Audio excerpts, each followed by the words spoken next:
محراب و منبر سیریز اکتساب سیرت النبی صلی اللہ علیہ وسلم، مصنف محمود فاروقی، مرتب مشہود فاروقی۔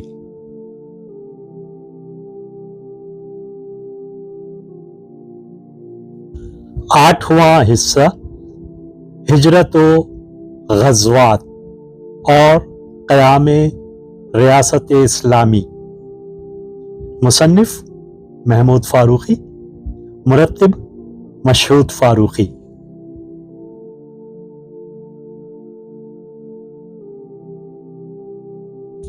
فہرست مضامین۔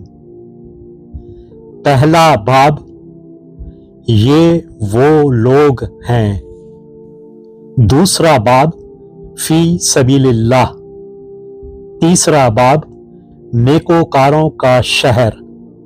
چوتھا باب، مدینہ کے اسلامی معاشرے میں۔ پانچواں باب، پیاسا مسافر جس نے سکورا الٹ دیا۔ چھٹا باب، تجارتی شاہراہ جو۔ ساتواں باب، جنگ بدر۔ آٹھواں باب، جہاد زندگانی۔ نواں باب، معرکہ بدر۔ دسواں باب، جنگ بدر کے بعد مال غنیمت۔ گیارہواں باب، پھولوں میں چھپے کانٹے۔ بارہواں باب، اے ایمان لانے والو۔ تیرہواں باب، جنگ، صلح اور عہد۔ چودہواں باب، میدان جنگ میں۔ پندرہواں باب، راہ خدا میں تنہا نکلے۔ سولہواں باب، اللہ کا مہمان۔ سترہواں باب، میری طرف آؤ۔ اٹھارہواں باب، احد کا معرکہ۔ انیسواں باب، وادی رابق کا مقتول۔ بیسواں باب، زندہ جاوید عبداللہ۔ اکیسواں باب، شہید آرزو۔ بائیسواں باب، جنت کی خوشبو۔ تیئیسواں باب، میدان احد کا ایک راز۔ چوبیسواں باب، احد کے دلچسپ قصے۔ پچیسواں باب، ایک نیکی۔ چھبیسواں باب، دامن مغفرت۔ ستائیسواں باب، بد عہد قوم۔ اٹھائیسواں باب، ناپسندیدہ قوم جس نے۔ انتیسواں باب، آفتاب نکل آیا مگر۔ تیسواں باب، بنو نذیر کے قلعے میں سازش۔ اکتیسواں باب، ایک لعنت و پھٹکار تھی جو۔ بتیسواں باب، جاہلیت کا حصار اندر ہی اندر۔ تینتیسواں باب، دشمنوں کے محاصرے میں۔ چونتیسواں باب، خندق کی آخری رات۔ پینتیسواں باب، یہ عجب چراغاں تھا۔ چھتیسواں باب، میدان جنگ کے پیچھے۔ سینتیسواں باب، خیبر کا پہلا شہید۔ اڑتیسواں باب، خیبر کا بوڑھا۔ انتالیسواں باب، شب خوں۔ چالیسواں اور آخری باب، اللہ کی راہ میں کوچ۔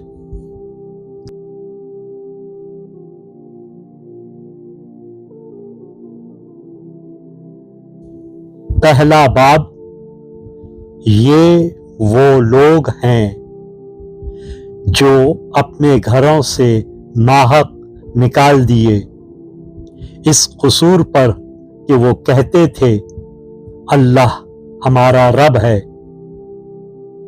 تحریر محمود فاروقی، آواز و پیشکش مشہود فاروقی۔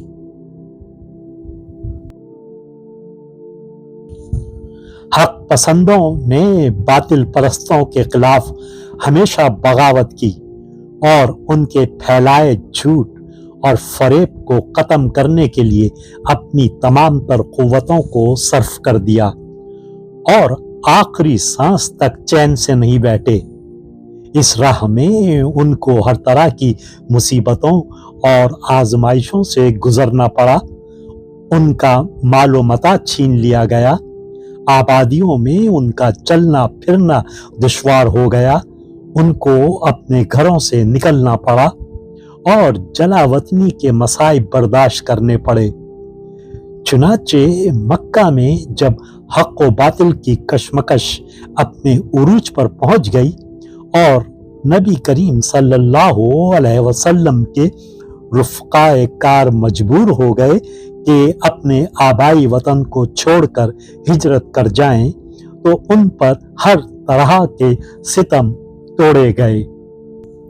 صہیب رومی رضی اللہ تعالی عنہ جب ہجرت کرنے لگے تو کفار و قریش نے ان سے کہا، تم یہاں خالی ہاتھ آئے تھے اور اب خوب مالدار ہو گئے ہو، تم جانا چاہو تو خالی ہاتھ ہی جا سکتے ہو، اپنا مال نہیں لے جا سکتے۔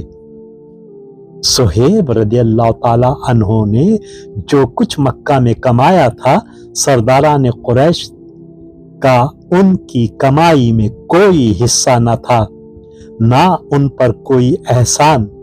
ان کو اس بات کا کوئی حق نہ پہنچتا تھا کہ وہ ان کو کہیں جانے سے روکیں یا ان کا مال چھین لیں، مگر وہ مخالفت حق میں اندھے ہو رہے تھے۔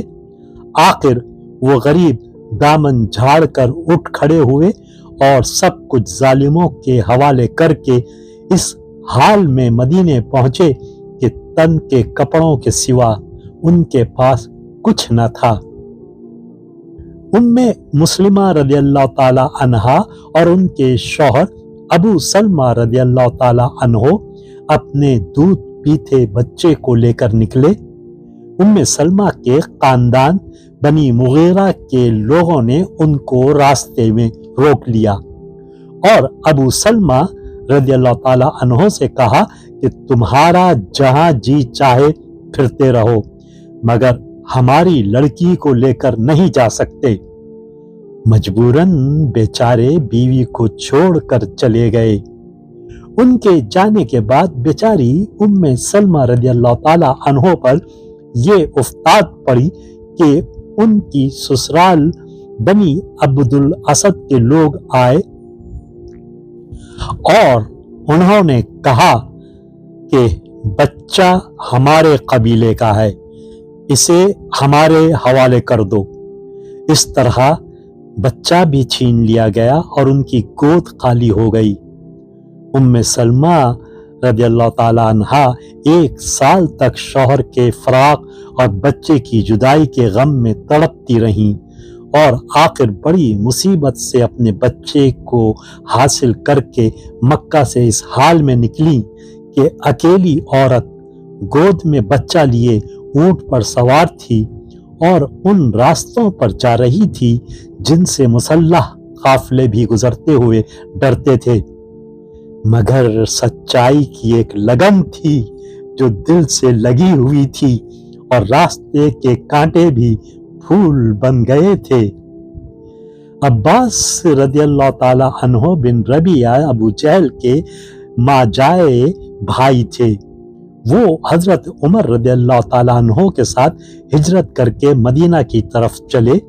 پیچھے پیچھے ابو جہل اپنے ایک بھائی کو ساتھ لے کر جا پہنچا اور راستے میں ان سے مل کر بڑے درد بھرے لہجے میں کہا، اماں جان نے قسم کھائی ہے کہ جب تک عباس کی صورت نہ دیکھ لوں گی، نہ دھوپ سے سائے میں جاؤں گی، نہ سر میں کنگھی کروں گی، اس لیے تم بس چل کر انہیں صورت دکھاؤ، پھر واپس آ جانا کہ ماں کی قسم بھی پوری ہو جائے۔ وہ بیچارے ماں کی محبت میں ساتھ ہو لیے۔ راستے میں ابو جہل اور اس کے بھائی دونوں نے مل کر عباس رضی اللہ تعالی عنہ کو قید کر لیا اور مکہ میں انہیں لے کر اس طرح داخل ہوئے کہ وہ رسیوں میں جکڑے ہوئے تھے اور وہ دونوں پکارتے جا رہے تھے، اے اہل مکہ، اپنے نالائق لونڈوں کو یوں سیدھا کرو جس طرح ہم نے کیا ہے۔ کافی عرصے تک بیچارے قید میں پڑے رہے، آخر ایک جانباز مسلمان ان کو نکال لے جانے میں کامیاب ہوا۔ ان ہی سرفروش مردوں اور عورتوں کے لیے جنہوں نے راہ خدا میں ہر طرح کی مصیبتیں برداشت کی تھیں، اللہ تعالیٰ نے اپنی مدد اور پشت پناہی کا واضح طور پر اعلان کیا۔ یقیناً اللہ مدافعت کرتا ہے ان لوگوں کی طرف سے جو ایمان لائے ہیں۔ یقیناً اللہ کسی خائن کافر نعمت کو پسند نہیں کرتا۔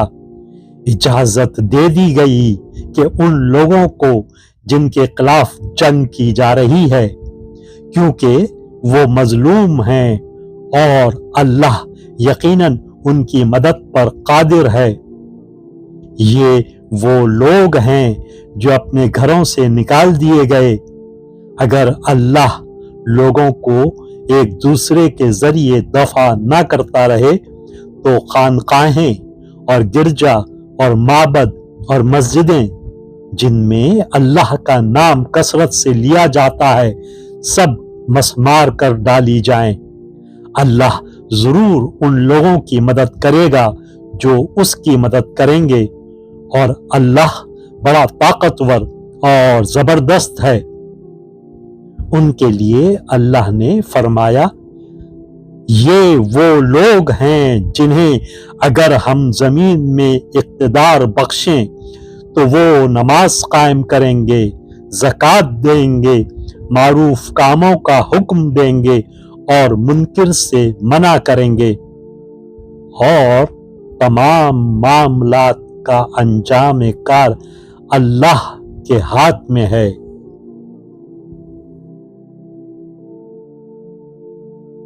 ویڈیو دیکھنے کے بعد چینل کو سبسکرائب کرنا نہ بھولیں، اور تازہ ترین اپڈیٹس کے لیے گھنٹی کے بٹن کو ضرور دبائیں تاکہ ہمارے منفرد اور پر اثر پیغامات آپ تک پہنچتے رہیں، اور اگر لائک کریں تو اپنے دوستوں کے ساتھ شیئر کریں۔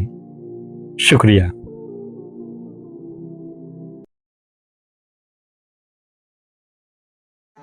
کرن اجالا